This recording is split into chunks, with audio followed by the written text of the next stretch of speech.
Donc, on est en train de lire dans Actes, chapitre 2. On est au verset 4. Donc, le Saint-Esprit est descendu le jour de la Pentecôte. Et les bien-aimés, ils furent tous remplis du Saint-Esprit et se mirent à parler en d'autres langues. Vous avez vu ça?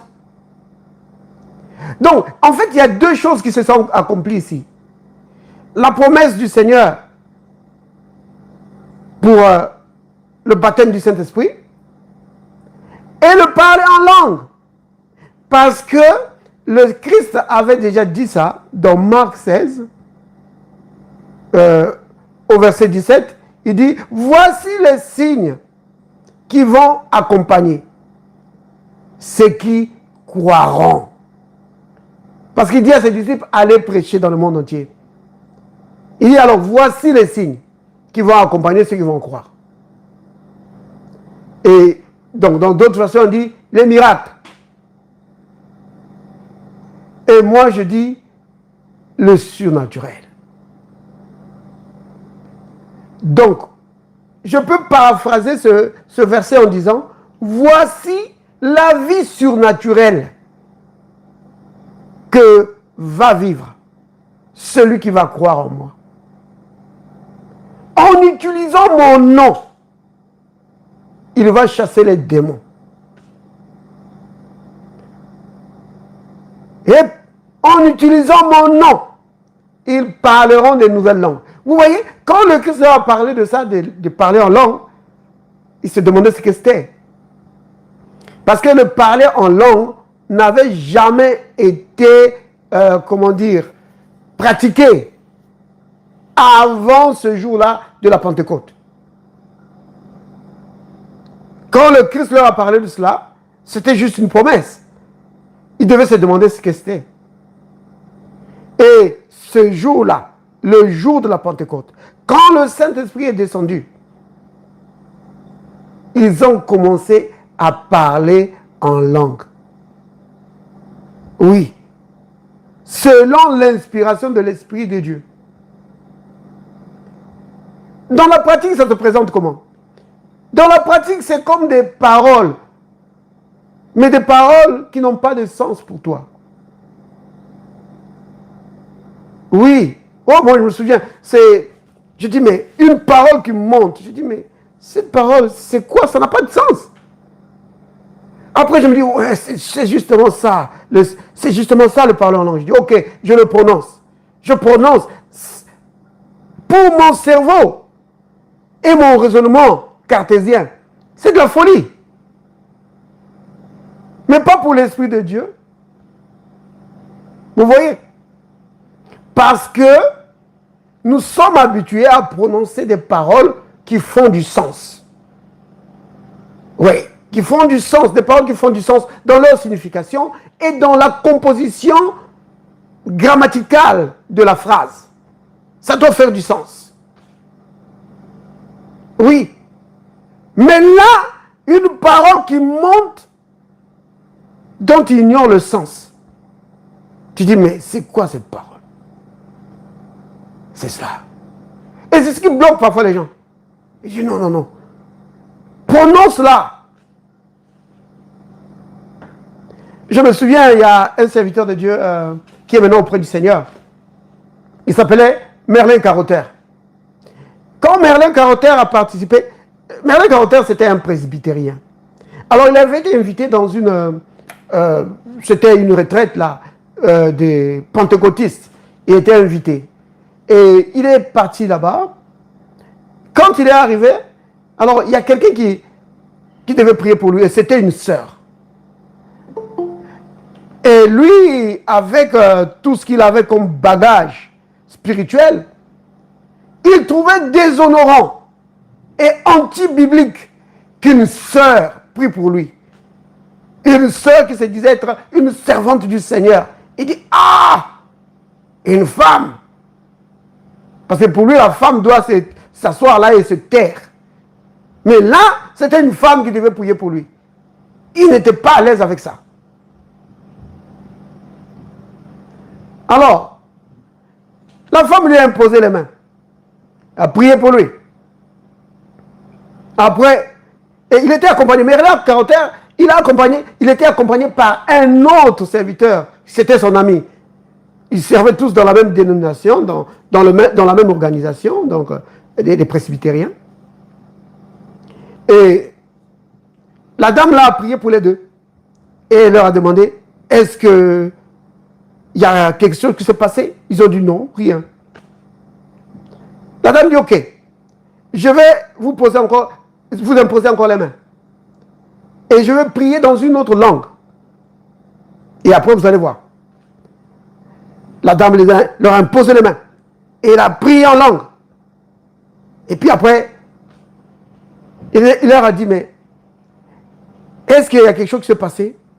Ils ont dit non.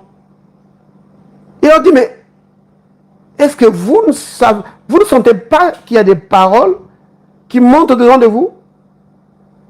Merlin Carter dit, mais oui, maintenant je sens qu'il y a des choses qui se passent au-dedans de moi. Des paroles, mais des paroles qui n'ont pas de sens. La dame dit, mais est-ce que tu peux les prononcer? Il dit, mais c'est de la folie. C'est des paroles qui n'ont pas de sens. La dame lui dit, mais est-ce que tu voudrais être fou pour le Seigneur? Mais le Carter dit, ouais, bien sûr, si c'est pour le Seigneur.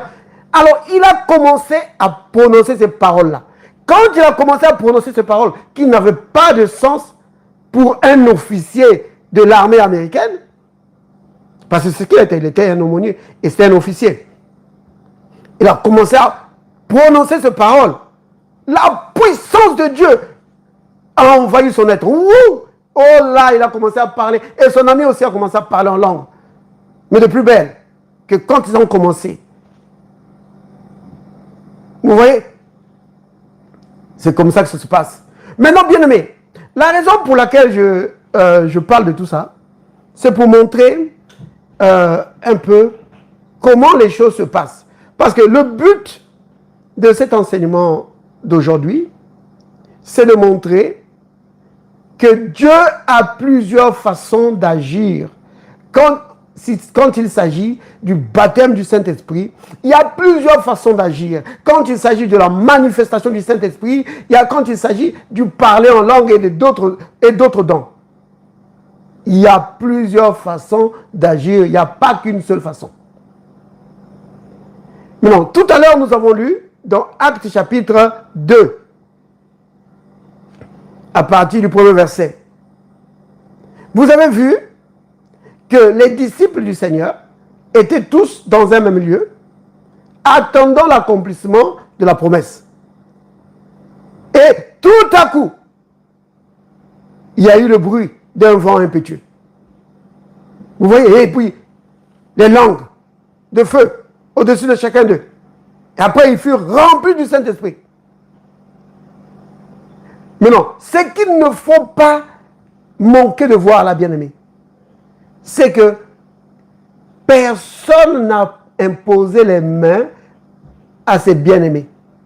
Donc, tous les 120 disciples du Seigneur qui étaient là, personne n'a imposé les mains à l'un d'eux. Personne.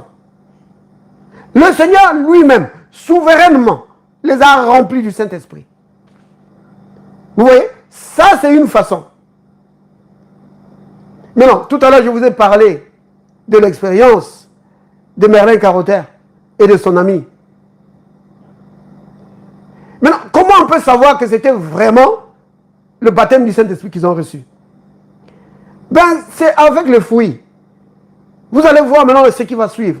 Comme avec les disciples du Seigneur ici. Vous allez voir qu'après cet événement, la puissance de Dieu va se manifester maintenant dans leur vie. Et vous allez voir aussi, pour Merlin Carter, ceux qui connaissent Merlin Carter, vous savez que son ministère a été maintenant d'une grande bénédiction dans le corps de Christ. Vous voyez? Je peux parler d'un autre serviteur de Dieu. C'était un Anglais. Il s'appelait Smith Wigglesworth. Smith Wigglesworth, il servait avec sa femme dans l'armée du salut. Donc, ils étaient membres de l'organisation qu'on appelle Armée du Salut, qui existe encore aujourd'hui. Et donc, eux, à l'époque, ils avaient une église. Mais la personne qui prêchait, ce n'était pas Smith Wigglesworth, c'était sa femme. Smith Wigglesworth était incapable de prêcher. Quand il essayait de prêcher, il n'y arrivait pas. Alors, c'est sa femme qui prêchait. Maintenant, un jour, il a entendu parler d'un réveil qu'il y avait dans une certaine localité. Et Smith Wigglesworth est parti pour que lui aussi soit impacté par le Saint-Esprit. Parce que les gens étaient vraiment baptisés dans le Saint-Esprit. Et lui, il est parti pour assister à la réunion. Il assistait aux différentes réunions. Il voyait la manifestation du Saint-Esprit. Mais lui n'était pas touché. Après quelques jours, il était un peu découragé. Et il voulait retourner chez lui. Et alors qu'il s'apprêtait à retourner chez lui, il est passé par la maison du pasteur pour dire au revoir au pasteur. Et le pasteur n'était pas là. C'est sa femme qui était là. La femme du pasteur a dit, oh, désolé, mon mari n'est pas là. Il dit, frère, vous retournez déjà chez vous? Il dit, oh oui, je suis venu pour que Dieu me touche, mais je n'ai rien reçu. Alors, je retourne chez moi. Alors, la femme du pasteur lui a dit, est-ce que vous me permettez que je prie pour vous? Pour ceux qui pensent que la femme ne doit rien faire, ils seraient peut-être choqués. Ils vont dire, oh, sœur, toi, tu dois te taire. Smith Wigglesworth a dit, oui, bien sûr. Alors, la femme du pasteur a imposé les mains à Smith Wigglesworth et il a prié. La puissance de Dieu est descendue sur Smith. Il a crié. Lui, il n'a pas parlé en langue. Vous voyez? Certains, quand la puissance de Dieu descend sur eux, ils commencent à parler en langue. Mais d'autres ne parlent pas en langue. Vous voyez? Et c'était le cas de Smith. Il n'a pas parlé en langue. Il a commencé à crier Holy, Holy, Holy, Holy. Donc ça veut dire Saint, Saint, Saint. C'était fini. À partir de ce jour-là, quand Smith est retourné dans leur église que sa femme tenait, il a demandé à prêcher. Non, d'abord, en fait, Smith a dit à sa femme que j'ai été baptisé du Saint-Esprit. Sa femme dit, oh non, quel baptême du Saint-Esprit là? Il dit, mais si. Sa femme dit, bon, toi tu as été incapable jusque-là de prêcher. Bon, va prêcher maintenant, je vais voir ce que ton Saint-Esprit là va faire. Il s'est tenu devant le peuple. Il a pris le texte que le Christ avait pris. L'Esprit de l'Éternel est sur moi, parce que l'Éternel m'a oint. Oh! La puissance de Dieu vraiment s'est manifestée au travers de la prédication. La femme de Smith Wigglesworth a changé plusieurs fois de place. Elle était là, c'est pas possible. C'est pas Smith, c'est pas lui, c'est Dieu. Elle a vu. Vous comprenez? C'est par les fruits qu'on voit. Donc le Saint-Esprit va se manifester dans la prédication, dans l'enseignement et dans les guérisons et dans différentes sortes de dons. C'est cela. Vous comprenez, bien-aimés? C'est pas juste pour parler en langue et puis c'est fini. Non. Le Saint-Esprit va envahir tous les domaines de ta vie. Donc, là, je vous ai parlé de Smith. Et auparavant, je vous avais parlé de Merlin. Ça, c'est deux cas. Comment ils ont reçu le baptême du Saint-Esprit? Par imposition des mains. Vous voyez? Les disciples dans la chambre haute, pas d'imposition des mains.